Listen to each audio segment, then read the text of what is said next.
Well, it's a very good morning. My name is Jagenda Semakola Ziksoka. Welcome to UBC TV GMU Extra on yet another day. Now, this is the last day of this month of June in this year 2020. Now, effective midnight tonight, we'll see 7 new cities coming on. These were passed by Parliament on the 28th of April in this year 2020. And these are Ruagulu, Jinja, Mbarara, Fort Poto, Mbale, and Masakai. Now, these are some of the 15 new cities that Parliament passed. And, of course, over the years, they will be coming on like that. But effective tonight, these 7 now take on this city status starting midnight tonight. Now, tomorrow will be 1st of July when we commence our financial year 2020-2021. The year that has a budget worth 45 trillion Uganda shillings.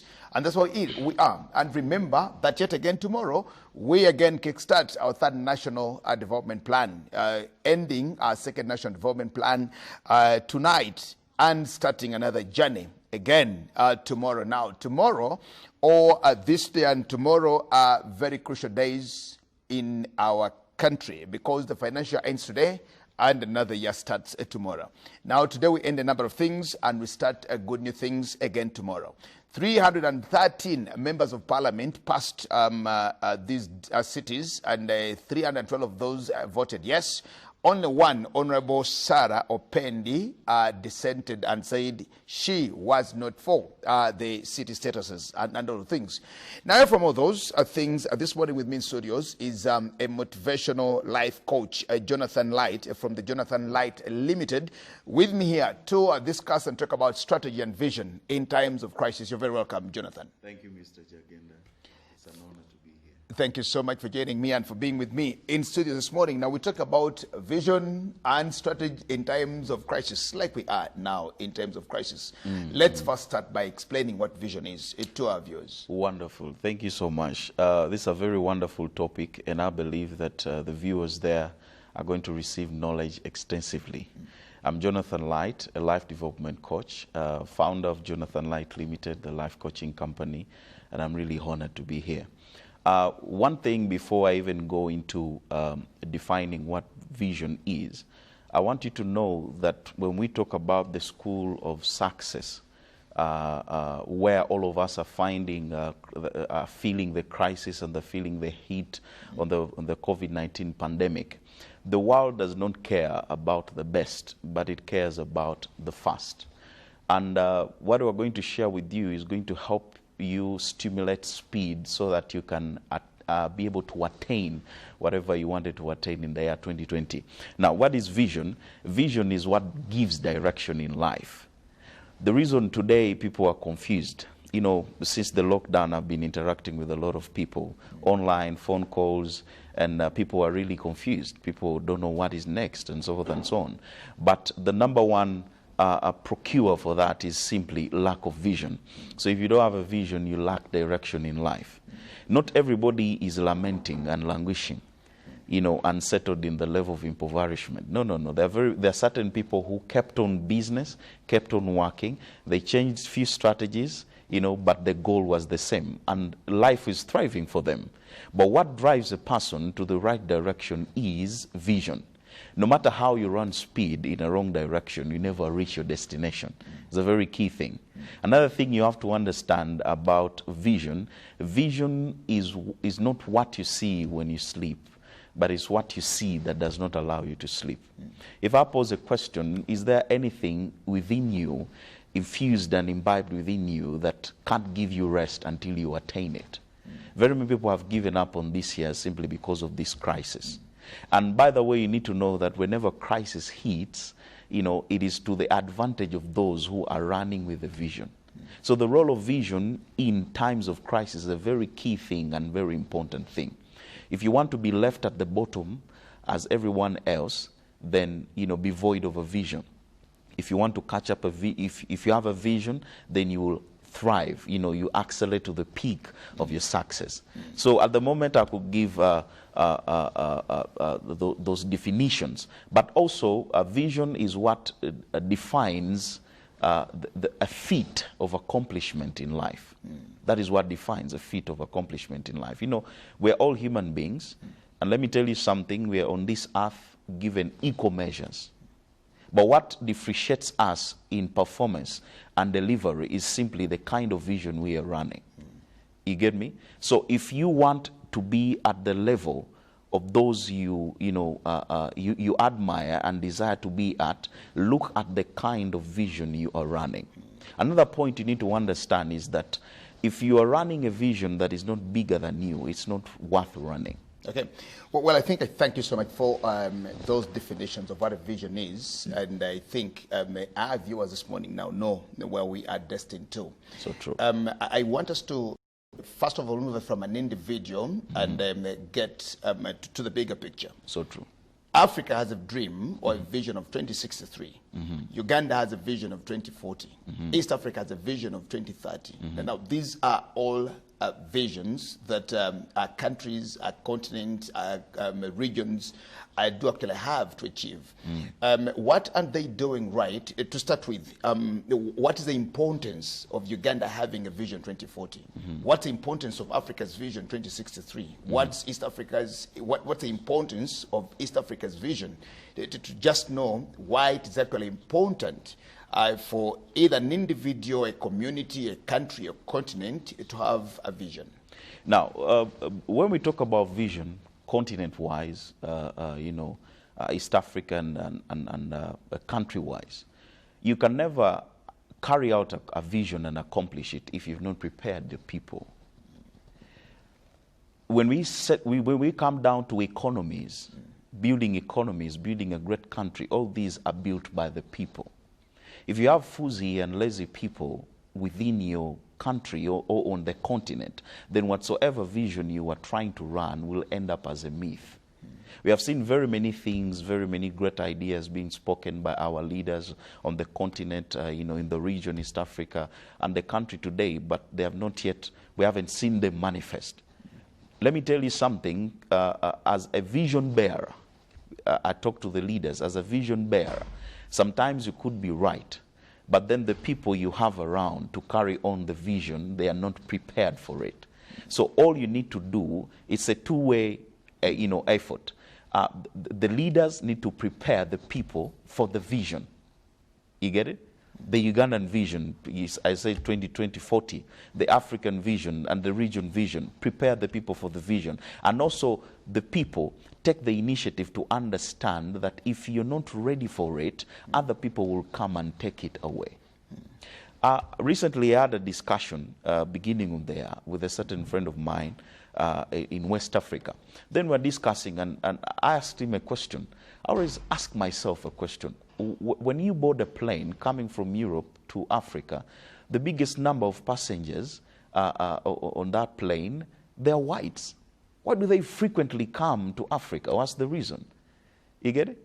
Now, Africa is a place or a continent that people know is full of problems, is full of crisis and full of trouble.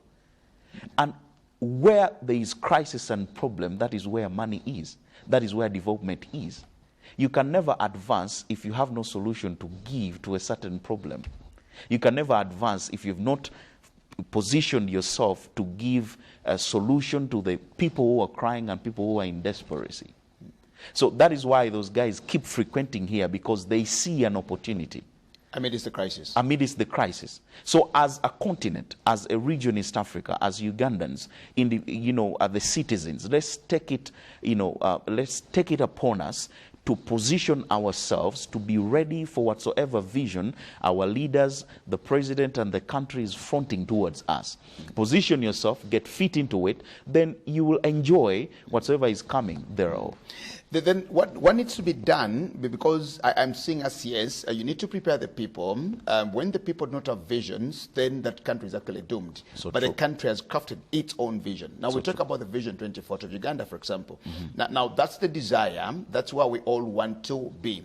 Until we understand what Uganda's Vision 2040 looks like, how possible is it for me as an individual, Jagenda Semakola, to craft my vision and resonate with the national vision of Uganda? So true. As I said, running too fast in a wrong direction never reach your destination.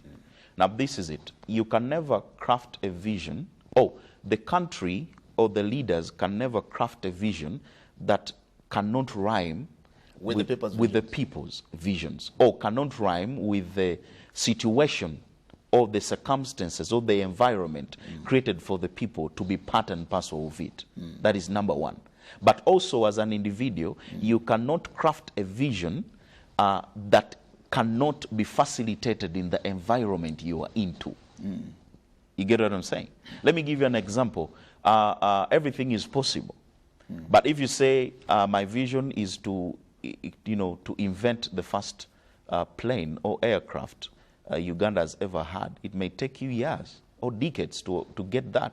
That's why people move from this geographical area to another geographical area. Why do they move there? It's because those leaders, they determined to run fast in the right direction, but also created the environment for those people to make sure that they fit into the vision. They collaborate their visions with the country's visions, and therefore what you see is success. Let me give you an example. I don't believe it's J.F. Kennedy, the man who rose up and said, it is possible for us to take the first man on the moon. And everybody was like, could this be possible? He didn't live to see that a reality. But the people in Around that him, environment who had him speak, they took it upon themselves. They got into the vision. Many countries were, in dilemma, like, is this possible? But at the end of the day, many people collaborated. They brought their ideas and visions into the primary vision. And before you know, the first man went to the moon. And today, a lot of people have visited there.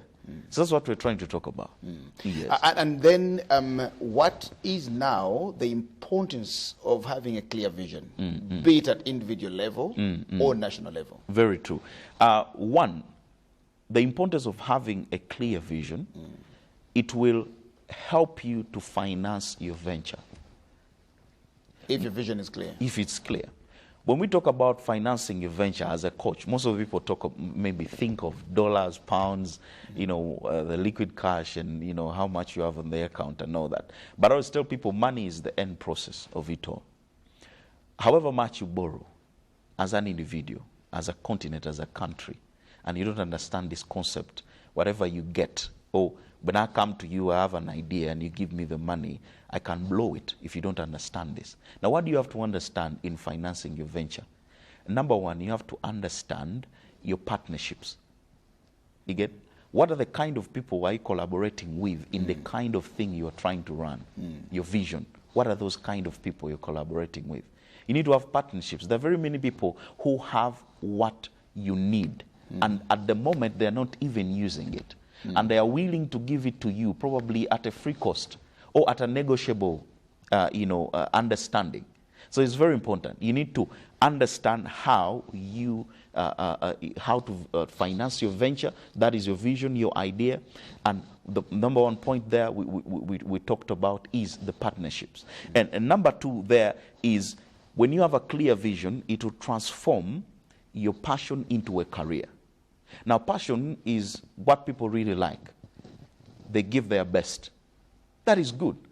But then when we're talking about the career, it's something you're ready to die for. It's something you're ready to live for. You get what I'm saying? Now, in this moment, very people have approached me and they want to drop their resolutions, their ideas since they have begun. And I tell them, the only problem is you had the desire, you had the like, but you didn't have the determination to stand the test of time. No matter how grand and big a vision is, it can be accomplished. But can you transform it into a state where you are ready to die for, you are ready to live for it? So that's a very important thing. And probably lastly on this point is, it will, when you have a clear vision, it will distinguish you from those who are facing it hard and rough, to those who can see the opportunity and thrive in whatsoever circumstance. Okay. You get it? There are very many people who lament what they can never amend. Give an example. Spilled milk is spilled milk. COVID-19 came.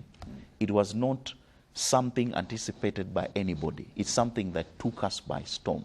Now, there are those people who are lamenting, those people who have settled into that life of there is no hope spelled at all. It will distinguish you to get into the class of people who see the opportunity and can thrive no matter what. Well, very important. Now, we live in a country where so many people employed by organizations, companies, and all those, government and X, Y, and Z. Now, you'll also focus or realize that at this time during this pandemic, Yes. Many organizations are now pulling back from the investment that had focused to the future, and now purely looking at day-to-day executions, which seems to be detrimental to the process. And but in your understanding, because there are not so many people today who are working on individual visions, and they are employed with this organization to fulfill the vision and the mission of this organization. Now, the organizations are changing because of the pandemic that is with us. Do you look, or do you think that they deciding to now look at day-to-day execution of the duties, pulling back investment, saying we can't get there because of the pandemic, is a good way to go, or it's detrimental to their own visions in the future? Now, number two, to answer that, one thing you have to consider, we're talking about a clear vision. A clear vision, in there falls a roadmap. In a roadmap, I normally call them the evil days, such days. You need to be able to think of those days. If you, as I said, if you're running a vision that is not bigger than you, is not worth running. You need to have a clear vision that speaks in 50 years and 100 years. So in times of crisis, there are certain strategies that have to be undertaken. But such a strategy could be for a moment, but not cutting off the primary goal. Could be for a moment, to make sure that we compose ourselves to go through this moment. But when the environment is lit up again, when the environment is lit up again, are we able to fall back into the primary goal? But if you cut off the primary goal, pull off and say, let us try to manage the situation. You may get comfortable in managing that. And one of the reasons people do that and they keep crippled in that is because they have distorted minds. A distorted mind is a mind that is not focused and was never focused on a particular thing on the day go. So I would appreciate what companies are doing and organizations, but please stick on the primary goal. Allow to compose yourself within this moment, go through it, minimize whatever you can minimize in costs, in procurements, and in all investments and all that. Be very deliberate in what you're doing, but also when the environment is lit up again, then run back to the primary goal. Do you look at our leaders at national level, business level, organizational level, and all the things, leading us with mantra during this period of the crisis, or it's a try and error? We talk about the evil day, which I can appreciate, that that evil day has to come, and of course nobody stops the evil day from coming. Now the evil day that we have is COVID-19. You can't stop it. It's here with us, lived with us now for all these months, and we do not actually know when it's about to go away from us. Do you look at our leaders at all levels, up to maybe family levels, leading us with mantra, or it's just a try and error thing that we're trying to do? True. The only way they can lead us with the mantra is when that mantra is spiced up with what they see ahead. Vision is the ability to capture the picture of the future in the now and go headlong with it. So if they do not have that picture of the future and it means everything for them than today, then they can't lead us with a mantra. It will be trial and error. And I also urge individuals, before you look up the leaders, you are the first leader. You are the first leader. Leadership is the ability to take the lead in your field. What are you doing? You see, a person who has composed themselves into this fact of leadership, they can look and attest to a leader who is driving them astray, and a leader who is on point, and is a person worth listening to and a person worth following. But many leaders, they have not yet captured that picture of the future. What is all about them is the now, and what they can gather for themselves in the now. So if you want to lead the people with the mantra, you need to first look into that picture. It is through that picture of the future that you can derive a message and deliver it to the people, and inspires. It ignites the sparks of inspiration, and and invokes the strength to work. Get hands-on. It gives speed to the hands. It gives strength to the hands, speed to the legs, and focus in the eyes. Before you know, as we talked earlier, we will have a great nation built up with great people, because our leaders were able to capture that picture of the future and crafted a message they deliver to the people, and it inspired the people to make sure that they become great people. Thank you, Jonathan. I want to run for office as a member of parliament. Oh, wonderful. No, I'm not saying myself. Okay. But I'm just using this to get to you. I want to run for office as a member of parliament, and the only thing that I'm riding on is popularity. I am popular. My people in my village say, we see you on TV, we hear you on radio, you are possibly a musician, you are in the theater every weekend. So just come on, because I am popular, and the next thing is I want to be there. And by the grace of God, you are voted into parliament, you voted into office, and that's where you are. The rest is, you just leave it to fate. How about that? Now, one, you can convince people to get you to any position you want to get to, but you cannot lie them with impact. Popularity is not equals to impact. Most of the things that make people popular are some things that are crammed, some things that are, conjoined by teams and all that. Then you come and present yourself, and people see you on TV and all that. But when it comes to execution, exactly, that is when we really see, the skill within you, because skill is the quality and quantity of what you can deliver. So you can convince people to take you to a certain position, but the best acid test, if you're fit for that position, will be time. So if you have no impact, then your popularity loses relevance and meaning. Okay.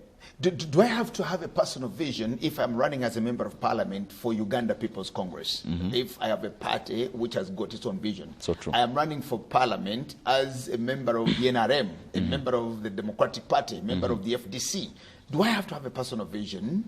Yet my political party has got its own ideology. Somebody would ask a question. So true. It's very important.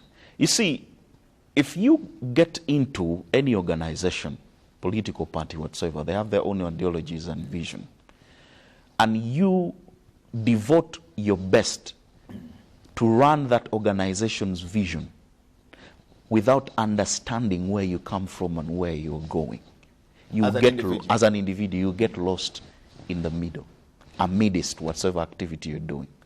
And there is also a possibility to be overactive but non-productive. Now, this is it.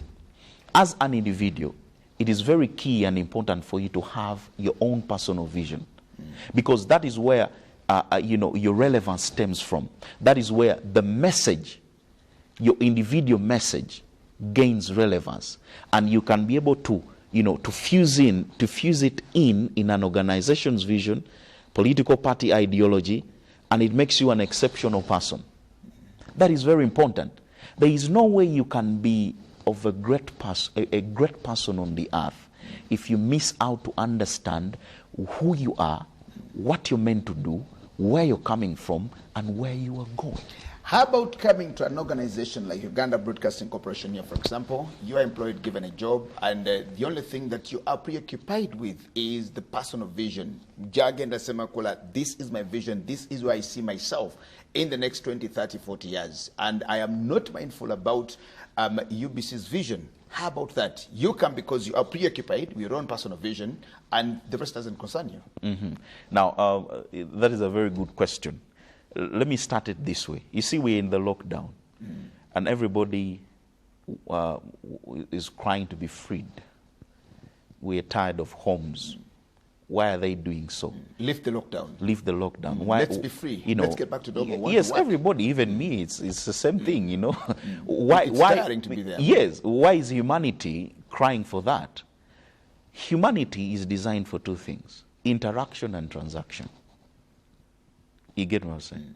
Now, when you are employed in such an organization, UBC, and you fall out in interacting with the fellow people you find at UBC, at UBC and transacting with them, then you'll be an odd man out. There is a difference be running something for another person and running something for you. Even if you're running something for you, you're the founder and the CEO, you need to also understand the people you're running it with. If you understand their concept, are they really liable and reliable people to fit into what I'm doing? That is why when they are employing somebody, you know, they have to assess that person. Is this person really fit to run what we are running? So at the end of the day, if you go through that vetting, no problem, but then you come in the time of execution, then you're going to do things that are contrary to the principles of that organization. What happens next? You'll be sacked. You get what I'm saying? You'll be sacked. You say, where there is no order, you know, frustration, confusion, and catastrophe is prone to emerge. So nobody wants you to bring confusion in their set enterprise or corporation. So you have your vision, well and good. That is what makes you unique and exceptional. Then understand the vision of UBC? Of UBC and the organization you're into. Then merge them. I talked to a certain lady last year. She came to me, and whenever she goes to her workplace, she feels stressed, bored, and you know things are not working out for her. Then in a course of interaction, for about 1 week, I came to discover that she's not meant to be where she is. They like her, she's even overqualified, but she doesn't feel the environment. Then I told her, you're in the wrong place. If you're in the wrong place, then you don't deliver right. Because whatever we deliver springs from the inside of us. So if the inside of you is corrupt and clogged because of the environment, no one can see the best in you. So I told her, you know what? You need to change the environment. She changed the environment and she's thriving. What should be these key things that we need to consider for us to be able to actually achieve the dreams, the visions for our businesses, corporations, or even personal lives? Wonderful. In these times of the crisis, the pandemic, to answer that question, number one could be you need to understand the psychology of your business. You need to understand the psychology of your business. I'll pose a question. How much do you know about what you're doing? How far have you gone to school yourself in what you are doing? You need to understand the psychology of your business. How does it work? Those people who went ahead of you, what did they do? If you understand how that business, how that enterprise works entirely, to the dot of it, then you will see opportunity amidst the crisis. You say, okay, no matter what has happened, I still see a relevant point there. No matter what has happened, I still see a relevant point there. So it's very important. You need to understand the psychology of your business. School yourself into what you're doing. Another point is you need to build wealth deliberately. Building wealth? Deliberately. These times have taught us that what we take for granted is what hits us down. Give you an example. You see an elephant, too huge and big. What puts it down is a small insect that can enter into its trunk. There are very many giants in business today or before the COVID-19, and today they are down. Why? Because they took for granted certain things. Under there, in building wealth deliberately, how do you reason with in the marketplace with the clients? You get it? How do you reason in expenditure? Do you do things because of excitement and impulse? It's a very important thing for you to understand. Think about it. How much cash have you blown because you didn't reason? And you reflect today and you say, I wish I had invested that money somewhere. I wish that money was saved to do a particular thing today. Yeah, but you also need to be mindful that Uganda's businesses, many of them do not have those cash reserves or capital reserves. Is the money that they have is the money that they use every other day. Is that what you're talking about? Wonderful. The money they have is what they use. You see, in the school of success, what if you want to raise up to the peak of success, you need to avoid what I call excuses. Any man, wherever they are, they can rise to the level of their desires by simply one thing: discipline. Discipline. If you know where you are going, because there is no overnight success, there are beginner steps. Wherever you are, the money you are using in your business is the same thing you are recycling. You have no reserves and know that. Create the reserve. Create the reserve. Recently, I was talking to certain young men, and I was telling them, stop focusing on these guys, and they have not done good for us, the leaders and politics and all that stuff. I told them, can you put yourself in a position where you can be your own judiciary, you can be your own parliament, you can be your own president, you can be your own prime minister, you can be your own one. Can you put yourself into that? Can you create your own personal government where you are? And can you allocate stuff? Can you be able to, appropriate effectively whatsoever you have as you think they seem or they have to do so? Let me tell you something. George Washington is the one who said that discipline is the soul of an army. It makes small numbers formidable and procures success to all. The soul of an army. If a human being loses their soul, they are no more. So as a human being, if you lose the soul of discipline, you're no more. Now, no matter how small you are, you can rise into a giant. Discipline can procure success for you. The greatness of every man is in their stories. Go study their biographies and see where they began from. They also began from that, eating from hand to mouth. But discipline is what took them to where they are. So stop the excuses, get to work.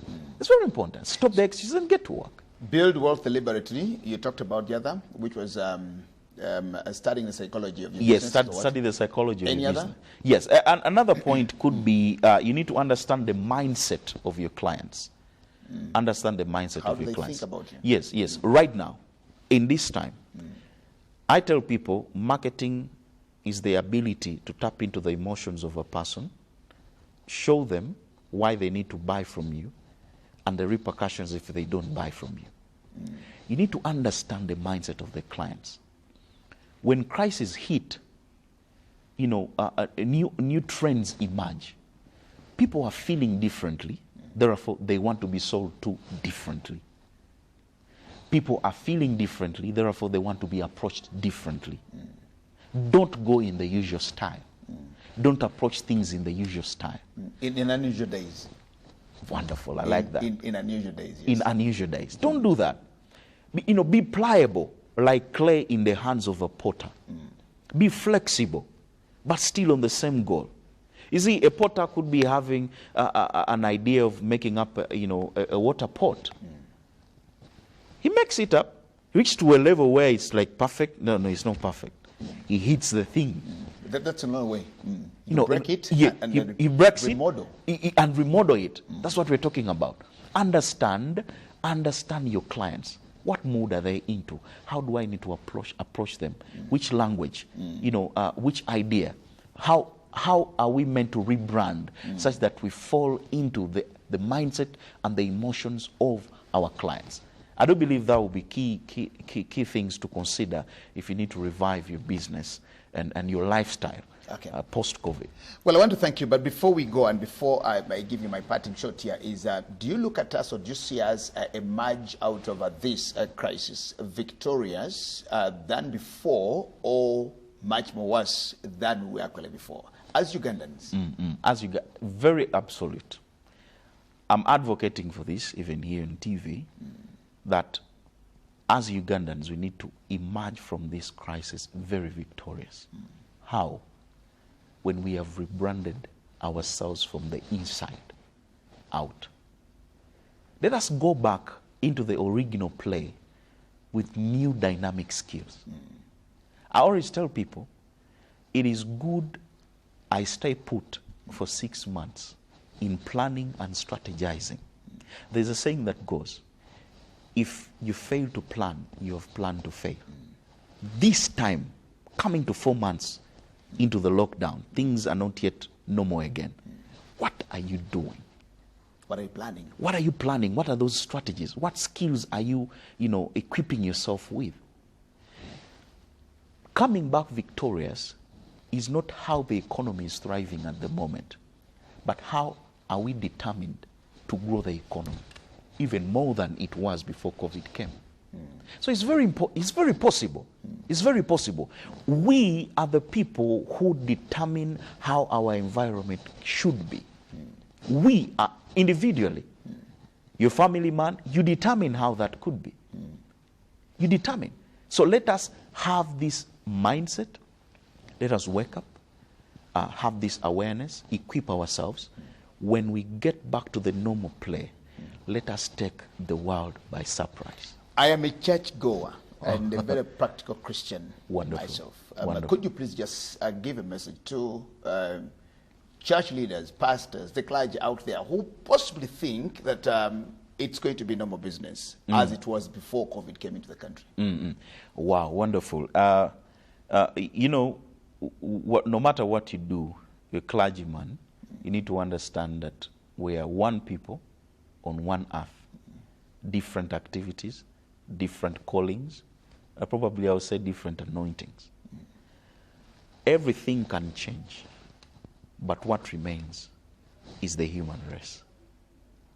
So, look through what you're doing, okay, as a clergyman.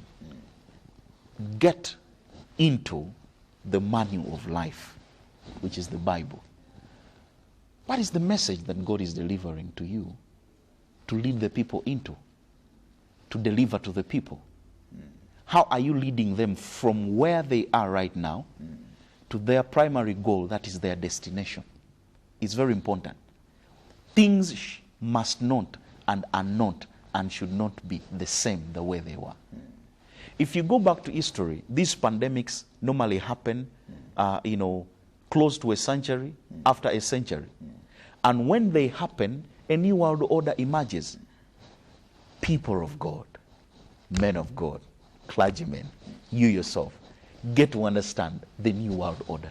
Something new is coming. Something new is coming, and people are all adopt to that something new.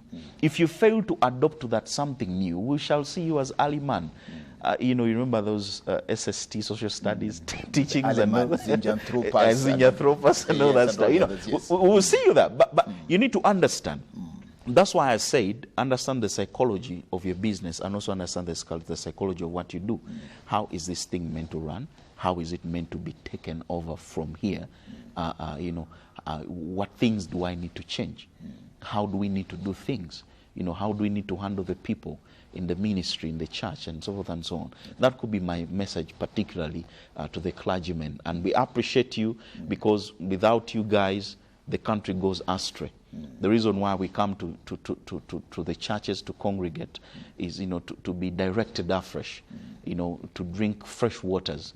to eat that, fresh word, and then Daily Monday, bread, the that daily bread. fresh bread. Yeah, the fresh bread. Monday, we are fit to get into the world, the marketplace, and execute as we are meant to execute. So, I thank you so much, Jonathan, for Jonathan Light, the CEO, Jonathan Light Limited. Thank you. It's a life coaching? It's a life coaching company. Okay. And probably we have a campaign, I would say this, because one of the things you need to learn out of this is that it's important to feast on knowledge daily. We have a campaign moving on, is subscribing with us on a monthly subscription. It's just 10,000 shillings. You get knowledge daily, weekly, and monthly. You need to grow in knowledge. Unless, it's not until you have what it takes, you have the knower of whatsoever you are doing, then you can emerge great. So we are here to help you. Our tagline is helping people succeed. Thank you so much. Thank you, Jonathan Light, for joining us and for giving us your time here on GME Extra today. And of course, this ends our month of June 2020. So tomorrow we'll start another phase of life, 1st of July, and we thank you so much for choosing to be with us. We'll continue serving you again and again. For God and my country, my name is Jagan Asemakola Ziksoka, saying bye for today until tomorrow again. See you. Thank you so much. Wow. I appreciate it.